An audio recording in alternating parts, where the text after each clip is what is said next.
చాలా మంచి word of mouth spread చేసిన ఆడియన్స్ అందరికీ ఫస్ట్ థ్యాంక్స్. అండ్ ఆడియన్స్ దగ్గరికి సినిమా తీసుకెళ్ళిన మీ మీడియా వాళ్ళందరికీ నా స్పెషల్ థ్యాంక్స్. అంటే నిజంగా లాస్ట్ 1 వీక్ నుంచి అంటే ఆల్మోస్ట్ అందరు కొత్త టీము, నేను కొత్త, డైరెక్టర్ కొత్త, అందరు కొత్త. బట్ మీడియా నుంచి మాకు వస్తున్న అసలు సపోర్ట్ లాస్ట్ 1 వీక్ నుంచి అంటే ఎన్నో ఇంటర్వ్యూలకు అటెండ్ అయ్యాం, ఎన్నో ప్రెస్ మీట్లు పెట్టుకున్నాం. ప్రతిదానికి మమ్మల్ని అంటే మాకు సపోర్ట్ ఇచ్చి మమ్మల్ని ఇంత పుష్ చేసిన అంటే ఆడియన్స్ దగ్గరికి తీసుకెళ్ళిన మీడియా వాళ్ళకి స్పెషల్ థ్యాంక్స్ పేరు పేరున.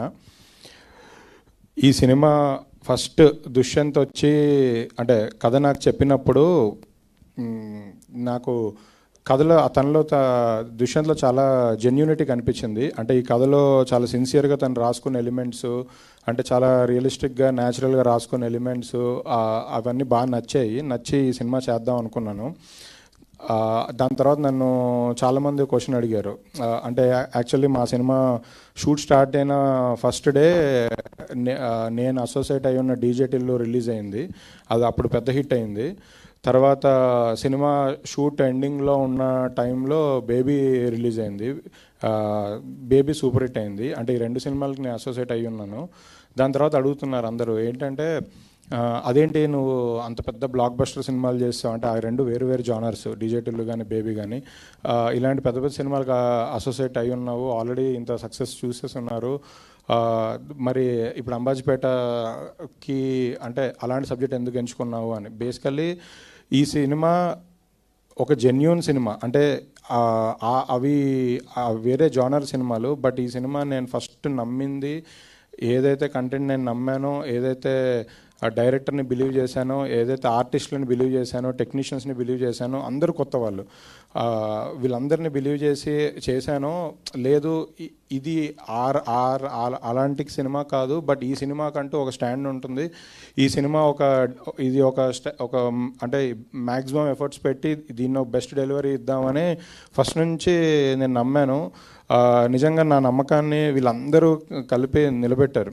అంటే ఒక కొత్త డైరెక్టర్ తను రాసుకున్నప్పుడు అంటే తను చాలా తక్కువ మాట్లాడతాడు. అంటే అసలు నరేషన్ ఇస్తున్నప్పుడే తను చెప్పే సగం మాటలు మనకి వినపడవు, అంత చాలా స్లోగా చెప్తుంటారు అండ్ కొంచెం తడబడుతుంటారు. సో కానీ ఆ డైరెక్టర్ కానీ తర్వాత డిఓపి ఫస్ట్ నాకు డైరెక్టర్ డిఓపిని తీసుకొచ్చి, సార్ నా ఫ్రెండ్ సార్ ఎప్పటి నుంచి మేము ట్రావెల్ అవుతున్నాము, కొత్త డిఓపి సార్ చేద్దాం అనుకుంటున్నాను అన్నారు.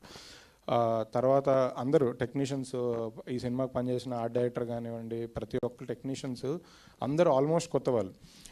ఆర్టిస్టులు కూడా ఎవరెవరు అనుకుంటున్నాం అంటే ఈ కథ చెప్పినప్పుడు ఇప్పుడు కథలో అన్ని ఎలిమెంట్స్ ఉన్నాయండి. అంటే లవ్ స్టోరీ ఉంది, సిస్టర్ సెంటిమెంట్ ఉంది, రివల్యూషన్ ఉన్నాయి, అన్ని ఎలిమెంట్స్ ఉన్నాయి. సో నేను కొంచెం పెద్ద క్యాస్ట్ని కూడా క్యాస్ట్ చేయొచ్చు అంటే. కానీ డైరెక్టర్ ఫస్ట్ నుంచి సెలెక్ట్ చేసుకొని ఆర్టిస్ట్ని వీళ్ళతోనే చేద్దాము అని ఫస్ట్ నుంచి ఫిక్స్ అయి ఉన్నాడు. సో తను చేయించుకోగలుగుతాడు అని నమ్మకం నాకు కలిగింది. అందుకే నేను ఎప్పుడు కమర్షియల్గా ఆలోచించి వీళ్ళని క్యాష్ చేద్దాం వాళ్ళని క్యాష్ చేద్దాం అని ఆర్టిస్ట్ విషయంలో కానీ టెక్నీషియన్ విషయంలో కానీ ఎప్పుడూ చెప్పలేదు. తర్వాత సినిమా షూట్ అంతా అయిపోయిన టైంలో కూడా నేను ఎప్పటికప్పుడు రషెస్ చూసుకుంటున్నా, ఎడిట్ చూసుకుంటున్నప్పుడు నేనే సర్ప్రైజ్ ఫీల్ అయ్యేవాడిని. అసలు అదేంటి మనం అనుకున్నాను చాలా బాగా చేసామని.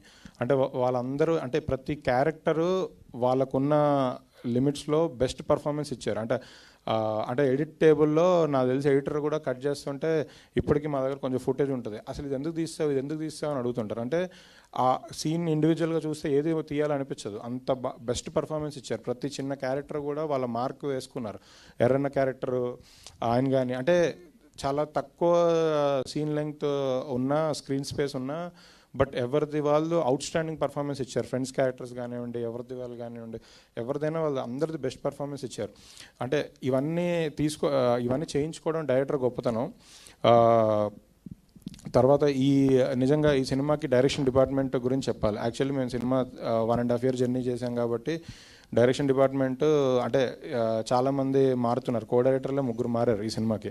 సో బట్ ఎవరైనా మా సినిమాని ఎప్పుడూ ఓన్ చేసుకొని ప్రతి వాళ్ళు మాతోనే ట్రావెల్ అయ్యి ఆ సినిమా ఎండ్ వరకు వాళ్ళు బిజీగా ఉండి వేరే ప్రాజెక్ట్స్కి వెళ్ళినా మాతోనే ఉండి ఎవ్రీడే మా గురించి కనుక్కుంటూ, సినిమా గురించి, వర్క్స్ గురించి కనుక్కుంటూ ఉన్నారు. ఆయన ఇందాక నితిన్ గారు అన్నట్టు ఒక అందరు కొత్త వాళ్ళు, మళ్ళీ డైరెక్షన్ డిపార్ట్మెంట్ కూడా 10 మంది ఉండేవాళ్ళు. ఏంటి నేను ఒకసారి మొన్న అడిగా, ఏంటి ఇంతమంది ఉన్నారు అంటే, సార్ వీళ్ళందరూ కొత్త వాళ్ళు సార్, పెద్ద జీతాలు ఇవ్వకపోయినా పర్లేదు, బట్ వాళ్ళందరూ వర్క్ చేద్దాం అనుకుంటున్నారు అన్నారు. నిజంగా నాకు ఆ రోజు అనిపించింది, అంటే సినిమా తీస్తున్నాం అంటే మన జేబులు నిండడం కోసం కాదు, వీళ్ళందరికీ ఏదో ఒక ఆపర్చునిటీ ఇవ్వాలి అనిపించింది. అంటే చాలామంది ప్రొడ్యూసర్స్, డైరెక్షన్ డిపార్ట్మెంట్ ఒక 5 ఉంటే చాలు, నాకు అక్కర్లేదు, ఇంతకన్నా ఎందుకు వేస్ట్ అని అంటారు. బట్ నాకు అనిపించింది వాళ్ళందరూ ఏదో ఒకటి నేర్చుకుంటారు కదా ఈ సినిమా నుంచి అని. క్యాస్ట్ అండ్ క్రూ చాలామంది, అంటే నేను ఎక్కడ ఎవరికి అంటే జెన్యున్గా సినిమాని నమ్మి ఇది ఒక ప్లాట్ఫామ్ అవుతుంది వీళ్ళందరికీ అని బిలీవ్ చేసే ముందుకు వచ్చాను. తర్వాత ఈ సినిమా మొన్న రిలీజ్ అయింది.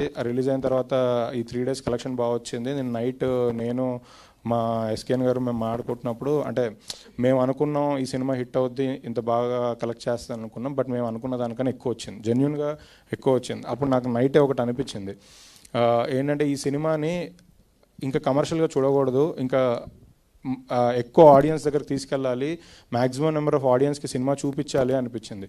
అంటే అంటే ఈ సినిమా మేము ఏ ఇంటెన్షన్తో అయితే తీసామో, జెన్యూనిటీ అవనండి, ఒక కొత్త వాళ్ళకి అందరికీ ప్లాట్ఫామ్ క్రియేట్ చేయడం అవనండి, సో వీళ్ళందరికీ పేరు రావాలి అంటే ఎక్కువ మంది ఆడియన్స్కి సినిమాని చూపించాలని అనిపించింది. నేను అందుకే నెక్స్ట్ 3 days 4 days అంటే మా టీం అందరూ ప్రతి ఏరియాకి వెళ్ళి, విజయవాడ, గుంటూరు, వైజాగ్, కాకినాడ, ఆంధ్రాలోని అన్ని ఏరియాస్, తెలంగాణలోని అన్ని ఏరియాస్, ప్రతి చోట ఎవ్రీ డే ఒక స్పెషల్ షో వేయడం జరుగుతుంది. ఆ స్పెషల్ షోకి సోషల్ మీడియా ద్వారా మేము ఆడియన్స్ని మేమే ఇన్వైట్ చేసి వాళ్ళందరికీ సినిమాని చూపించి టీంతో ఇంటరాక్షన్ పెడుతున్నాము.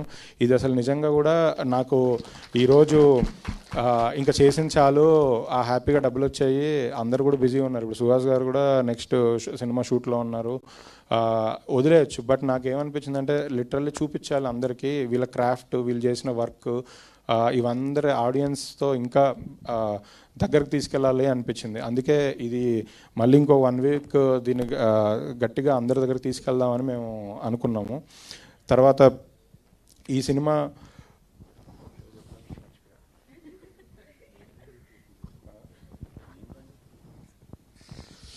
సరే అండి, ఎలానో క్యూఎండే ఉంది కదా, అప్పుడు మాడదాం, మర్చిపోయా. కరెక్ట్.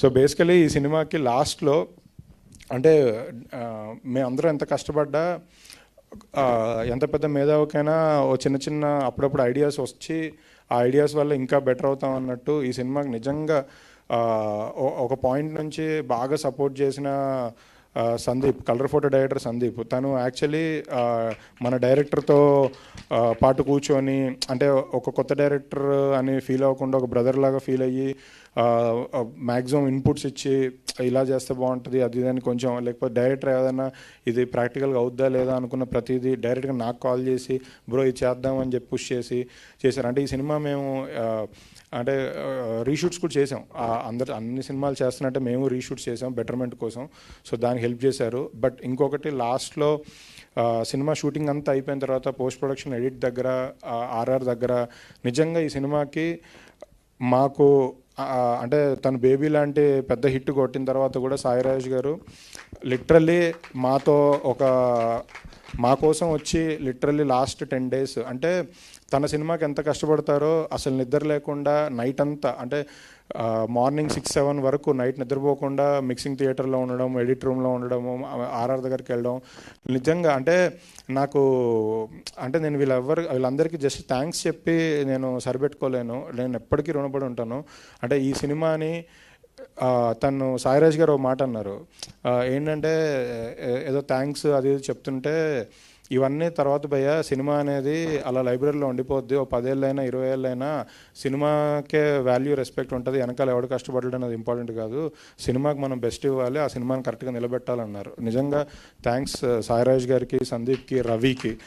రవి అయితే అసలు లిటరల్లీ తను ఇప్పుడు నెక్స్ట్ డైరెక్టర్ అవుతున్నారు, నెక్స్ట్ ఆనంద్ వైష్ణవి సినిమాకి డైరెక్టర్ రవి. తను మాకు బేబీ దాని ముందు సినిమాలతో కూడా మాతో ఉన్నారు. తనైతే లిటరల్లీ డైరెక్షన్ డిపార్ట్మెంట్ లాగా పనిచేశారు. అంటే అసలు ఇంటికి ఎప్పుడు వెళ్ళారో కూడా తెలీదు, ఎప్పుడు పడుకున్నాడో కూడా తెలీదు.